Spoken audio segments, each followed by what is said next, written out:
Welcome to Economics Unbound. I wish you a much happier new year. It is an honor and a privilege to be in your company once again. Thank you so much for tuning in. Tonight we discuss a branch of economics about which we have to think a lot lately if we are to remain safe and healthy. Health economics is a branch of economics concerned with issues related to the production and consumption of health products and services. Yes, Nana, products like treatments and yes, vaccines. Good evening. Yes, Thandeka, I understand that this branch of economics received international attention from the discipline of economics with the seminal article published by economist Kenneth Arrow.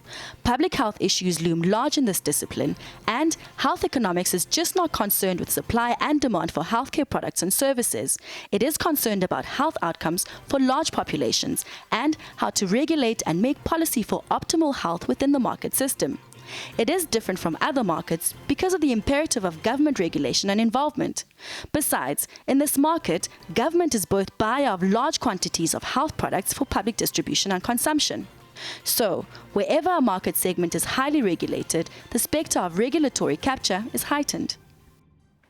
Yes, indeed, Nana. This means that when a sector is highly regulated or government is going to procure a lot, some of the market players try to improperly induce the state or the regulator to act in the interests of their own private profit. And in a country like South Africa, beset with problems of procurement, we have to ask the journalistic question today: are we at risk? The economic theory of regulatory capture holds that in economics and in politics, regulatory capture is a form of corruption of authority that occurs when a political entity, a regulatory entity, or a policymaker is co-opted to service the commercial, ideological, or political interests of a party to the detriment of the general public, or against the public interests. Yes, Nana. In the case of the market in medicines, this kind of capture can occur with the approval of some medicines and the disapproval of some. Experts say that industries that rely on large quantities of state procurement, like pharmaceuticals, arms, and others, industries like, for example, construction, these are particularly vulnerable to regulatory misconduct. I understand that vaccine reticence is caused partly by the lack of public trust in the just administration of medicines, where health can be purchased and the general public, and particularly the poor, can be left out in the cold and do not benefit from the state's acquisition of life-saving medication and vaccines.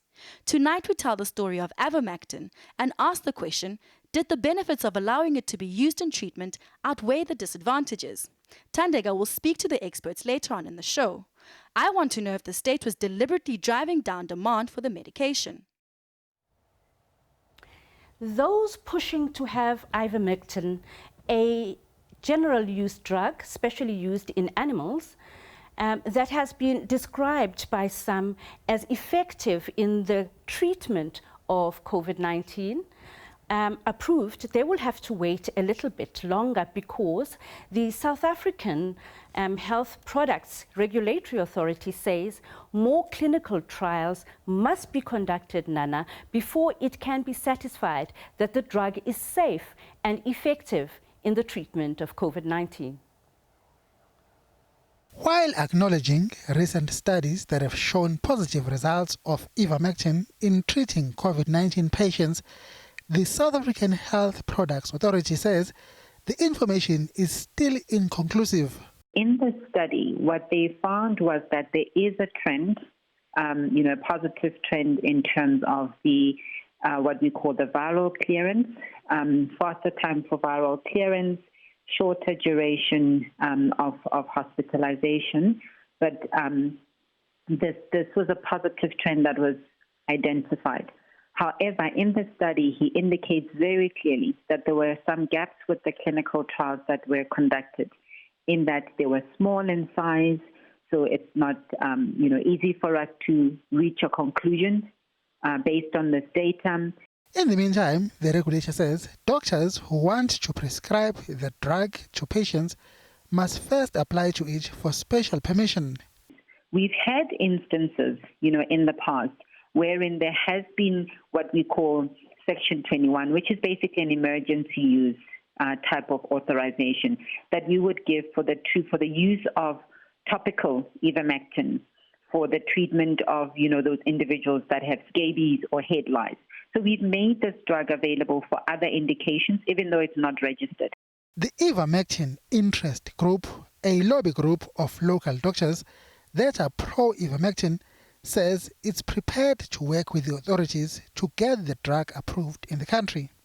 Our hope is that we can get some of the academic centers in the country to participate in this and then make the proper application, as any clinical trial is normally done in this country, both from a regulatory perspective and from an ethics perspective. Currently, ivermectin is registered for treatment of animals only. The health products regulator says possession of the drug for any other purpose remains illegal. The regulator has announced that a Pakistani businessman has been apprehended at King Shaka International Airport trying to bring over 2,000 ivermectin tablets into the country. However, it could not provide details of how the so-called bust came about and whether or not a police docket has been opened. Bongeni Mochwa, SABC News, Johannesburg. Now, pharmaceutical giant Aspen Pharmacare Holdings says that it has enough capacity to produce sufficient supply of the drug dexamethasone vaccine. The drug has been approved and it's been found to be effective in the treatment of COVID-19. Aspen, South Africa's biggest supplier of drugs, and manufactures both the injectable and tablet forms of the drug, which is mainly used in the treatment of tumors, asthma, and other respiratory ailments. My producer, Prudence Babazile Makubalo, has more on this. Aspen Pharmacare jumped to an almost 17th month high after research showed that a drug that's a major supplier of reduced deaths in COVID-19 patients.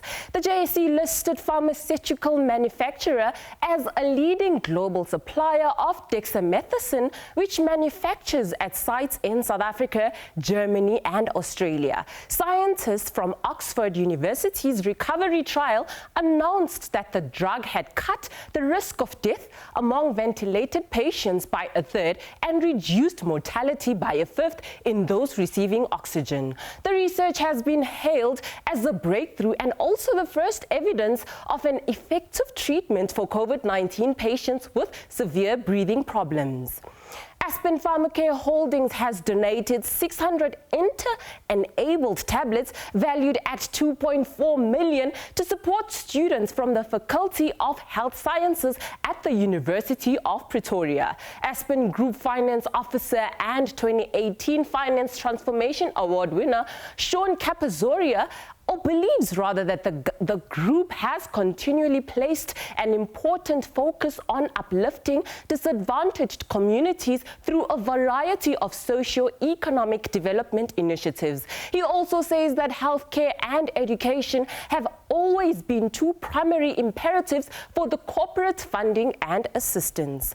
The true economic impact of COVID-19 in South Africa is set to take a significant toll, and this donation is a small contribution to help future care professionals to graduate and also to become economically active members of society who can advance the provision of healthcare in the country.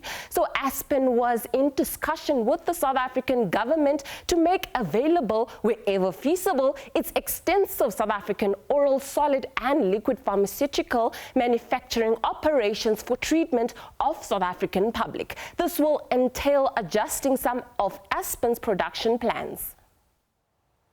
Now, fake news, the lack of funds and fatigue among health workers are posing serious risks in the fight against the country's COVID-19 second wave in the provinces of KwaZulu-Natal and Limpopo.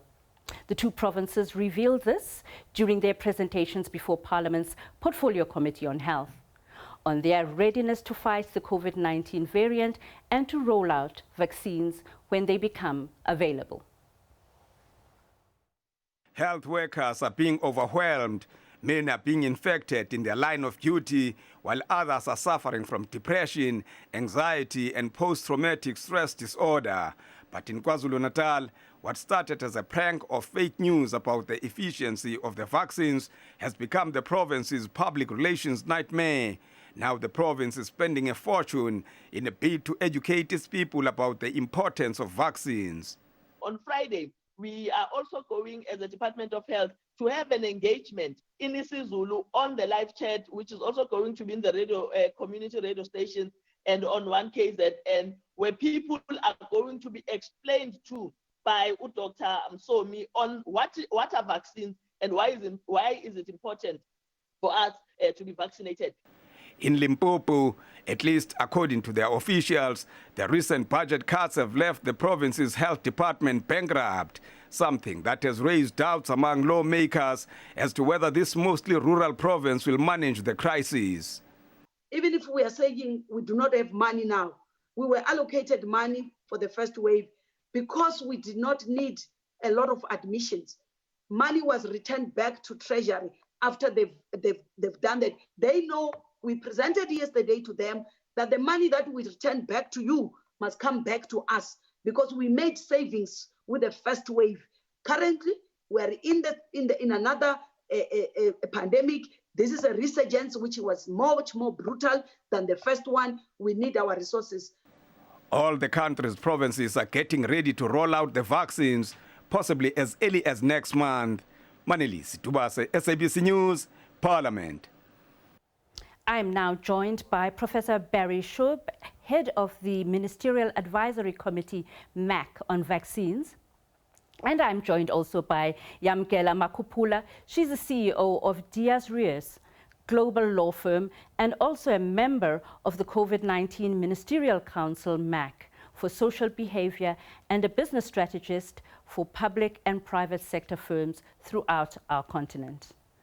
Welcome, Yamkela, and welcome, Doctor. Now, let's start with you, Yamkela. It is not illegal to refuse to be vaccinated, but it is a danger to the health of others, and it does delay us if sufficient people refuse to be vaccinated. It does delay the time at which the country reaches herd immunity. Definitely, Thandeka, it is not illegal to refuse to be vaccinated, but it does endanger a lot of people. When the president made his address, he said that we have to at least make sure that close to 70% of our population is vaccinated in order for us to become immune to this virus. But the only way... You go ahead. Okay, thank you. The only way we will be able to achieve that number is if we don't leave this only to government, because a lot has happened that unfortunately there's a lot of trust that has been lost between government and South Africans. And not just in South Africa, we're seeing this happening globally.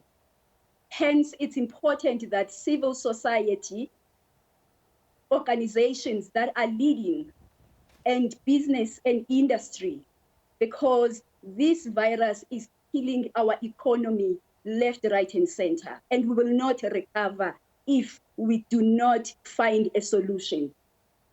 So, recovery plans can be there, but the only solution that is immediate is for people to be healthy so that we can go back in the workplace. Given our history of the mismanagement and misappropriation of procurement funds, even the PPEs, and you can anticipate that the public distrusts the state on that score. But does the government, does the public not distrust business as well? Because it takes two to tango. There is the corruptor and the corruptee, and business is often cited in many of these cases as the corruptor. And you're so right, because what we've seen in the Zondo Commission is that for every illegal transaction that has ever happened in this country, there has been two role players, government and business, in order for those transactions to be successful. So yes, you are so right. But business still has a lot of influence in a lot of South Africans, because it is the employer of most South Africans. And also it is the one that brings opportunity. So when industry leaders have bought into something and they are on the table with government and they come with solutions, then they have the ability to go back and speak and educate their own people and say, this is the way to go. And I can tell you, people will listen more to the people that they sit in the offices with on day-to-day basis, people that pay their salaries, and they will listen and want to understand about this about this vaccine. But isn't, right Yamkela, isn't there a danger here somewhere? For example, the social contract in any democracy is that I render my taxes in exchange for government services. And typically across the world, in all democracies, the contract between citizen and the elected officials is look after health, look after education, look after delivery of services.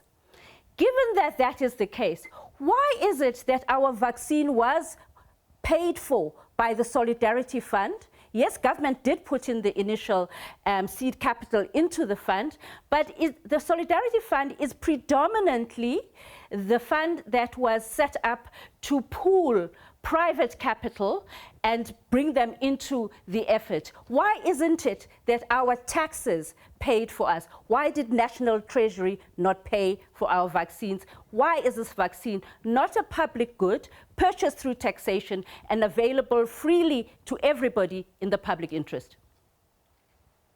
There's quite a number of things there, and I'm hoping that Treasury will eventually come out and explain the process, but I'll explain the parts that I know and understand. So most of these vaccine manufacturers, the way they work is that you pay upfront and I give you the vaccine. And most African countries, if you look at their regulations with regards to payments and services and procurement, how we go about it is you give me the service, then I pay you. And that's why you find that it's also been one of the biggest glitches, because we have been going there with the approach that says, you have to give us the vaccine, then we pay. And they have been saying no. And now we have to go back and look at those acts and make certain changes. So the Solidarity Fund has been put together to actually look at emergencies, because this is an emergency that we are dealing with. But okay. I understand, yes. Let's bring in our other guest, Professor Schwab. You also advise. Good evening. Thank you for joining us. Sure. You also advise the council on these matters. Please pitch in on the issue of who is to pay for what. Yeah, we advise the minister. That's the minister, the of Student course. Advisory Committee. Yeah. Yes. Who pays for what? Yeah, it's the payment for vaccines is really coming from three sources. The government is contributing to to securing funds for the purchase of vaccines. In addition, the medical aid industry is paying for it, and also business is paying for it. So it's really coming from three sources. Those three sources are securing the funds to purchase the vaccines. Normally, when business is involved, the relationship is transactional. There's a quid pro quo. What is the the giving is the transparent part, but what does business get in return? Well, the business gets the kind of economic benefit. We know that this infection, this epidemic or pandemic, has hit the world's economies very, very hard, and our economy particularly hard. So I think the interest of business is to get the economy growing. And the only way that the country can get the economy really going is if we control the epidemic. And the only way of controlling the epidemic is by extensive vaccination. So business has certainly got a material interest in supplying the funds to get the vaccines. So as the medical aid, similarly. They don't want their subscribers to get ill because they have to pay for all the treatment. So paying for the vaccine is a very much more cost-effective way of preventing infection. Can you explain the delay? I was looking at the figures of countries that are far ahead, and I found out that Israel is very much far ahead in terms of the rollout, right? They're a smaller country and they've got a top-class health system, and they don't have many of the socio-economic and political challenges that we have. But they are so far ahead, and so is the UAE, the United Arab Emirates, and other Middle Eastern countries. Can you explain the delays and explain why those countries are so far ahead? I think the delay fundamentally is that the wealthy, the high-income countries, including Israel, as you mentioned, including the United States, United Kingdom, European countries, they had the financial means to put down the deposits to basically pre-order vaccines, even when they were undergoing trials. Now, at that stage, when they were undergoing trials, we really didn't know whether the vaccine's going to be safe and effective. But these deposits are non-refundable deposits. The high-income countries could afford to take that risk. The middle-income countries could not afford, including our own country, which, as you know, has got economic woes. It would have been laying out But the WHO says that it's a question not so much of money, but of infrastructure and state efficiency and logistics. Well, yeah, that is very important, but you needed the money to put down the deposit at risk to secure the vaccines. Now, some of the countries you mentioned, like the UAE, for example, they were prepared to take vaccines which haven't got international licensure. They would, like, for example, the Chinese vaccine, or Argentina, the Russian vaccine. Our South African Health Product Regulatory Authority at this stage cannot license those vaccines because we don't have sufficient data to do that. But they were able to do that, we weren't. And that's really why that COVAX facility was set up, specifically because the middle income countries couldn't afford to kind of pre-purchase vaccines. Can you please give us we are some... one of those middle-income countries. Thank you so much. Can you please give us some time frames? When is the public campaign going to be rolled out? And when are the logistics going to be explained to the public? And when are we going to experience those first jabs?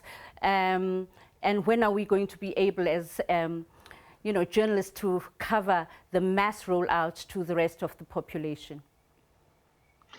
Well, the first consignment of vaccines is expected at the end of this month. So presumably the first vaccinations will start at the beginning of next month. But these are for emergency use. It's emergency use authorization to use these vaccines. And the emergency is really to immunize the healthcare workers. They are the most vulnerable. They're the highest priority of vaccine in the country. So the first 1.5 million doses of vaccine will go to healthcare workers. That's the top of the line. And then after that, there is a gradation. There's a grouping of the population according to their risk. So after healthcare workers, it's other key personnel. It's also the elderly, particularly those who are living in nursing homes or care homes. It's people who live in congregate environments, it's like institutions, because there the virus will spread rapidly. Then we get to the next level, which is people over the age of 65 and above, elderly, and people who've got other illnesses, what we call comorbidities. And then we have the rest of the population. Thank you very much, Professor. Thanks for joining us, Yamkela. And now let's take a short break.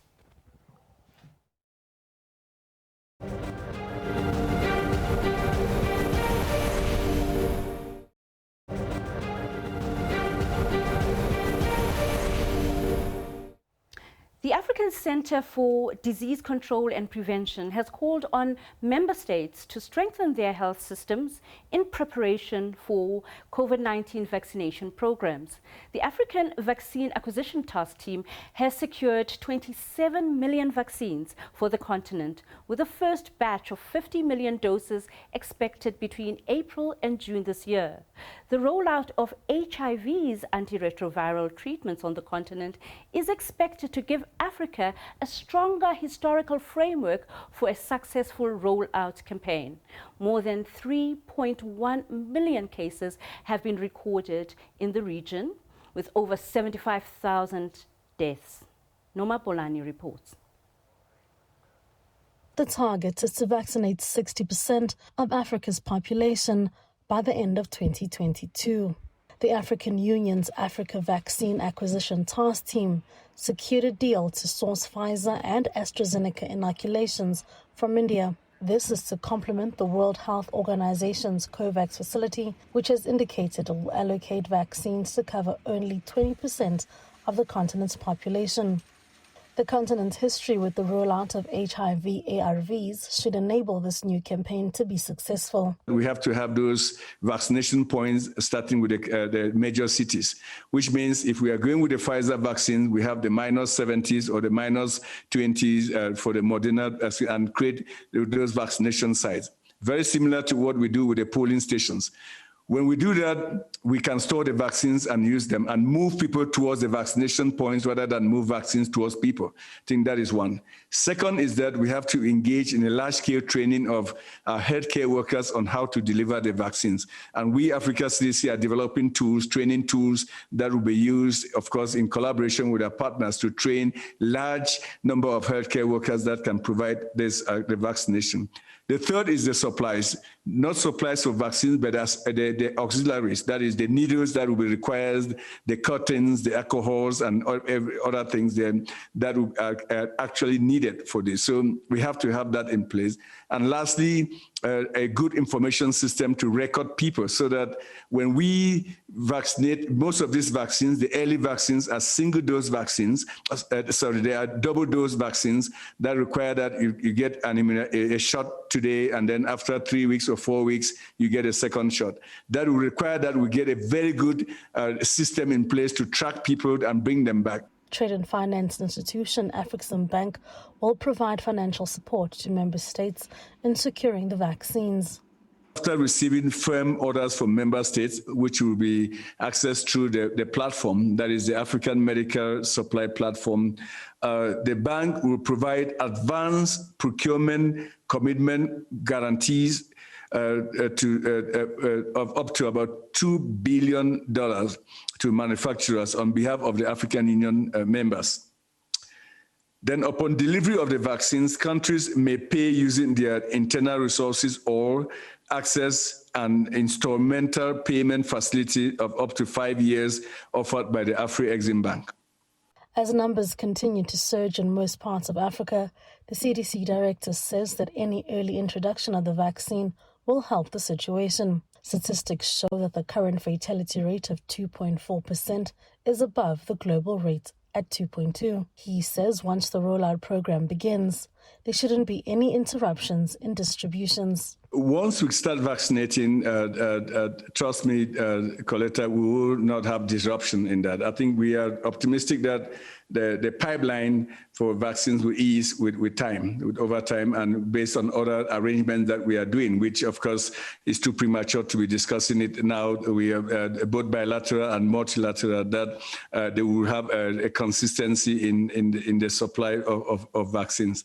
I think I'm not so concerned with that. I'm concerned with getting started and using a stepwise process and in a phased manner, which means we start with our healthcare workers and the vulnerable and start vaccinating those as soon as possible, learn from that experience, and as we roll that out and as more vaccines become available, we open that into the reality of our own continent. I think that is clear, that we need to also factor the fact that 80% of our economy is informal, and say, okay, how do we expand these vaccines to the informal sector, like the young people that are out there hustling to earn $1 or $2 a day, and with all the motorbikes, the bus drivers, and others. So that's where the community engagement component is so important. Ngega Song says they'll submit a proposal during the upcoming African Union Summit to harvest commitment in boosting public healthcare for Africa.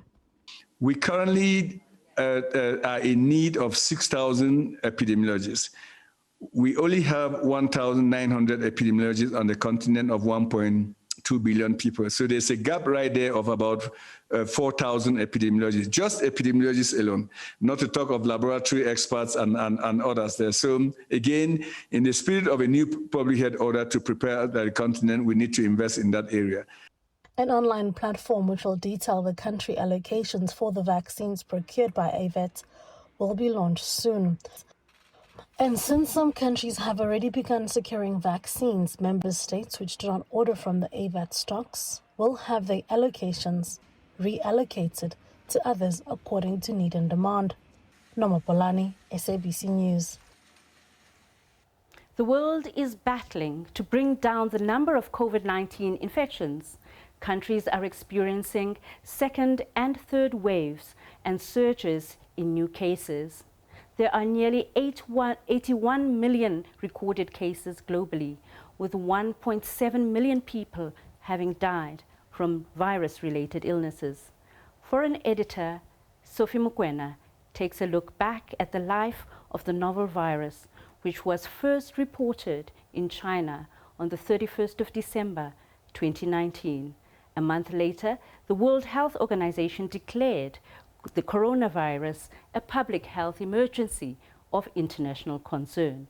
She filed this report. A global public health emergency no one had imagined. A new virus emerging. A month after China's declaration, the World Health Organization called on countries to begin preventative measures. I'm declaring a public health emergency of international concern over the global outbreak of novel coronavirus. Leading from the front, the international body took the following steps. Medical and protective equipment was rolled out. Resources and experts were also deployed. Daily reports were being released and weekly briefings being held. A strong commitment to putting science and research at the heart of this pandemic's response. Right from the start, from the first notification that we received on the 31st of December, given that this was a cluster of pneumonia, I'm a MERS specialist, so my background is in coronaviruses and in influenza. So immediately thought, given that it's a respiratory pathogen, that of course there may be human-to-human transmission.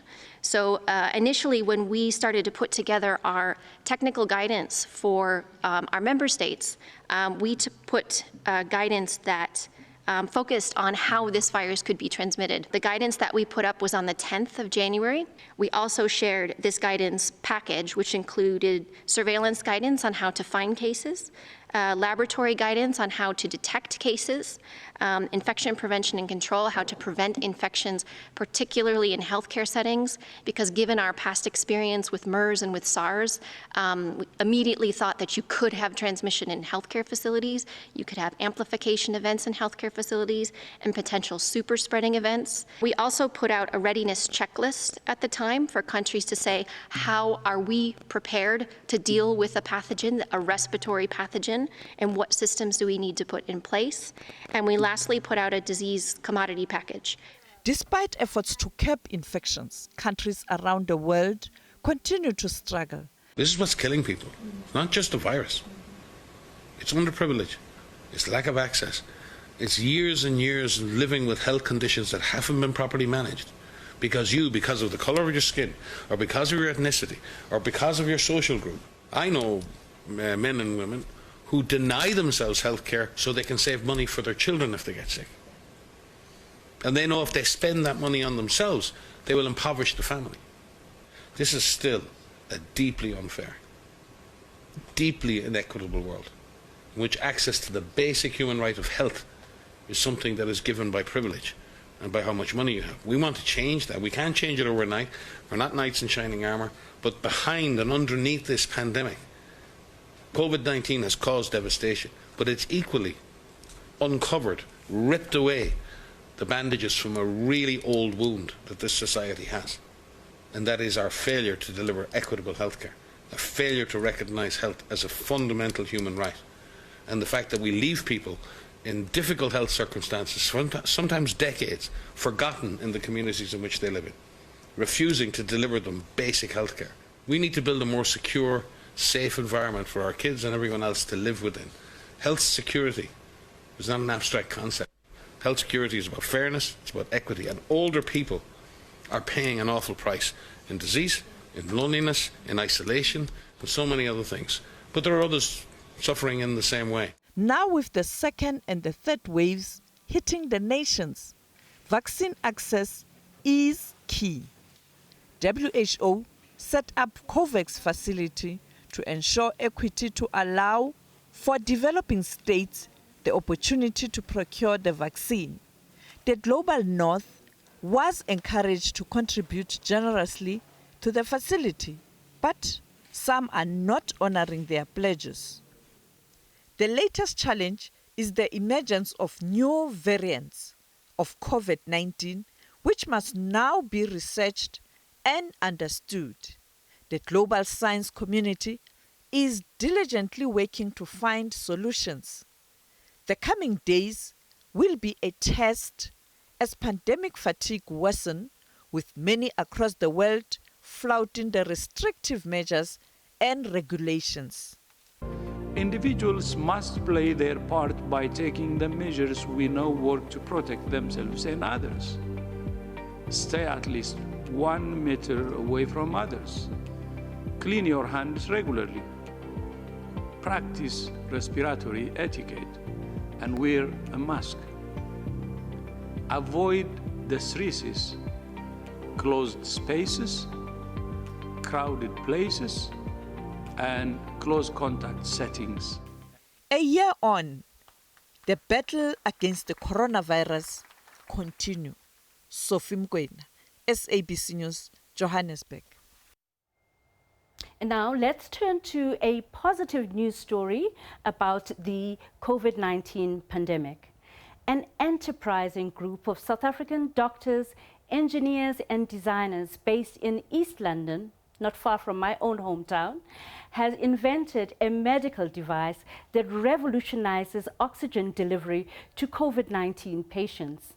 A Cape Town specialist medical device manufacturer will now produce and distribute the clinically and cost-effective, easy-to-use device, which has the potential to boost the scale and efficiency of COVID-19 oxygen care at clinics and hospitals. Now, I am joined by lead Dr. Craig Parker and Rainier Gabler, the manufacturer and distributor. Rainier. Hello, and thank you for joining us. Thank you for having us on. Good evening. Good evening. Good evening. This is an exciting story. Can you tell us how it came about? Sure. Perhaps I could jump in. I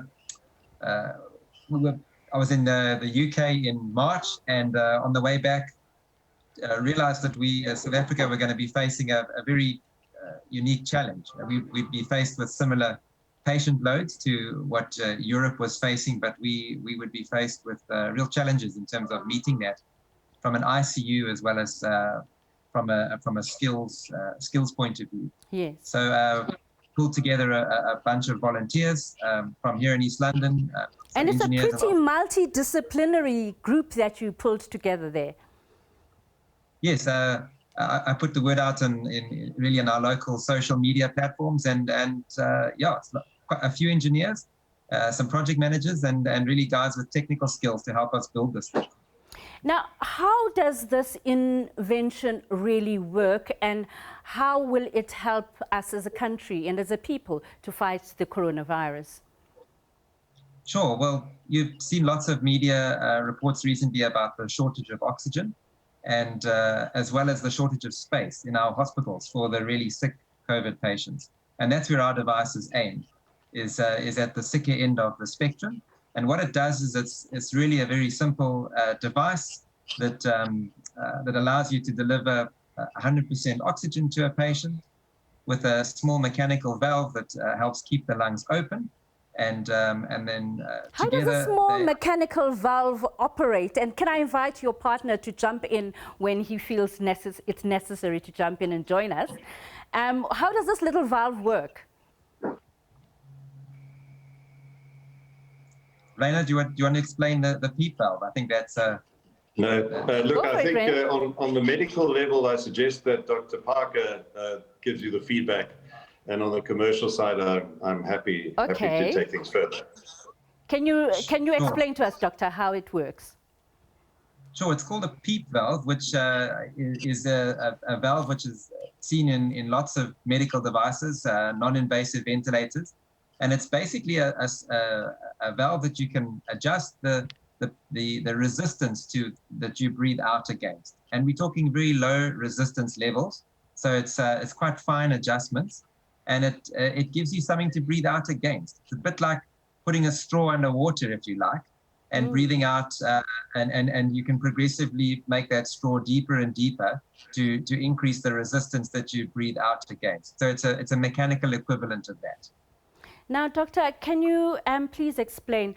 I have heard of a protocol that was developed by doctors in the US who were in the front lines of treating patients who were critically ill. And they emphasize the importance of oxygen, but they also emphasize the importance of things like zinc, vitamin D, vitamin C, other anti-inflammatories. Would this kind of protocol work very well with your device if we were to sort of popularize it? Yes, so certainly oxygen is the space we're playing in. Yes. The other vitamins and all of the other things that people are trying around the world, we've got our own sort of theories and protocols being investigated around different drugs. But really our focus is on oxygen supply, doing that efficiently, doing that economically and cost effectively. So it's about giving your clinic where all they have is perhaps bottled oxygen or a small oxygen concentrator. It's giving them the ability to increase the level of therapy that they're able to offer now with that and save. Now, can I ask Raina a commercial question? Many people have said that treatments and products around COVID-19 must not be patented because they must be available to the public and to the state to use to help us all fight this disease in the public interest. How are you approaching the issues of a humanitarian approach to commercializing your entity, and are you going to patent?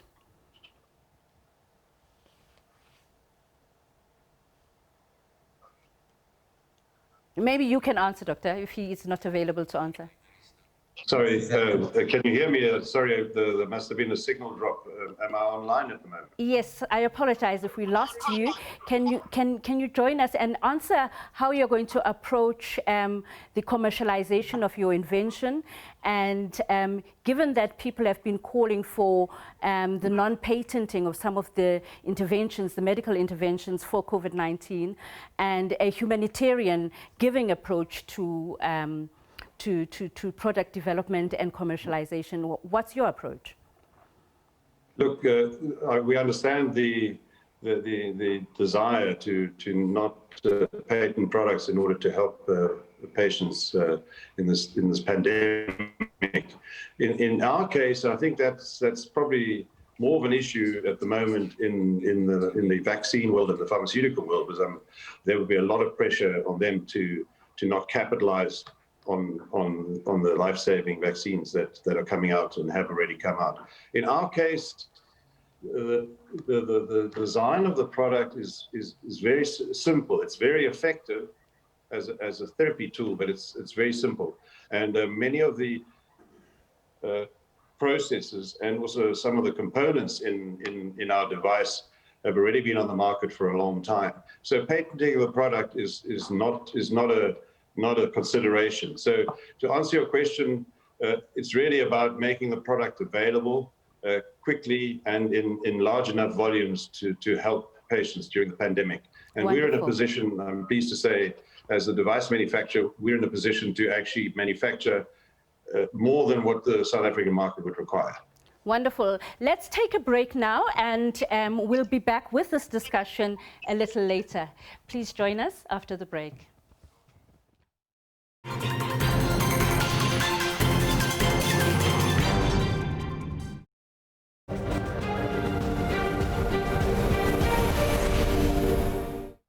Welcome back. Now I am joined again by the lead doctor who is leading a discussion on the novel intervention and the novel innovation in oxygen provision for patients with COVID-19. And his name is Dr. Craig Parker.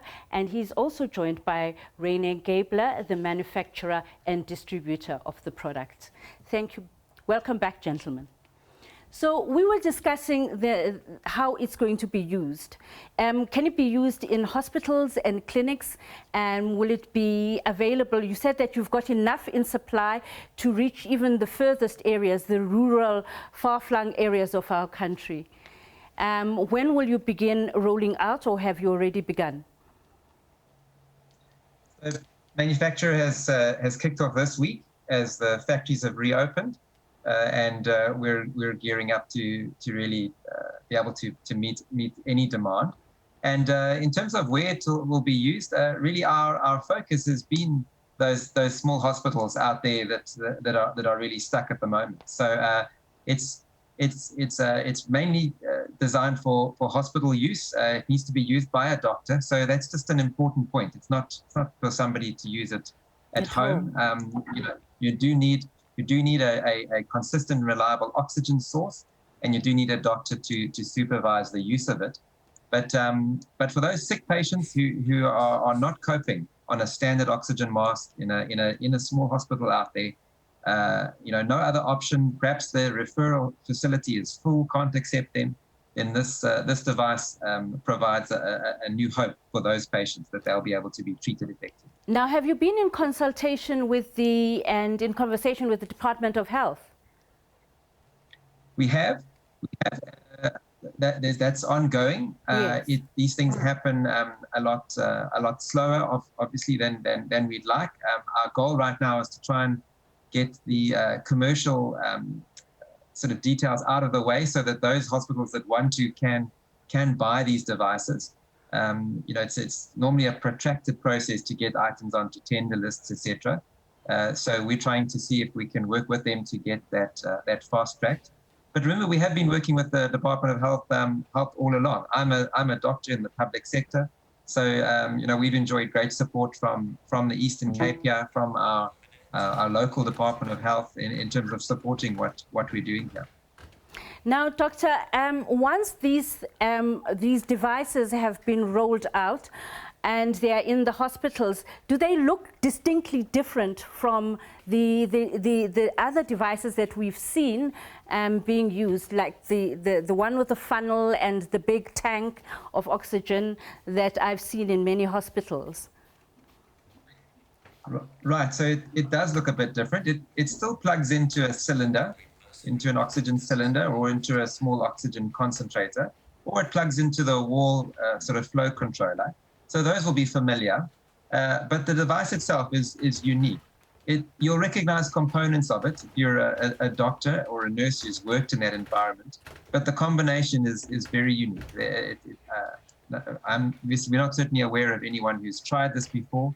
As we've shown it to doctors overseas, people have sort of gone, wow, why hasn't someone thought of this before? Why haven't we put these two things together before? It makes so much sense. So in that sense, it's a very much a new product, a new design. Doctor, that's all we have time for today. And thank you very much for joining us this evening. Thank you so much. Thank you. Congratulations. Thanks. That's how we come to the end of our show tonight. And thank you for joining us on Economics Unbound. Honandin Mawetu, be safe out there.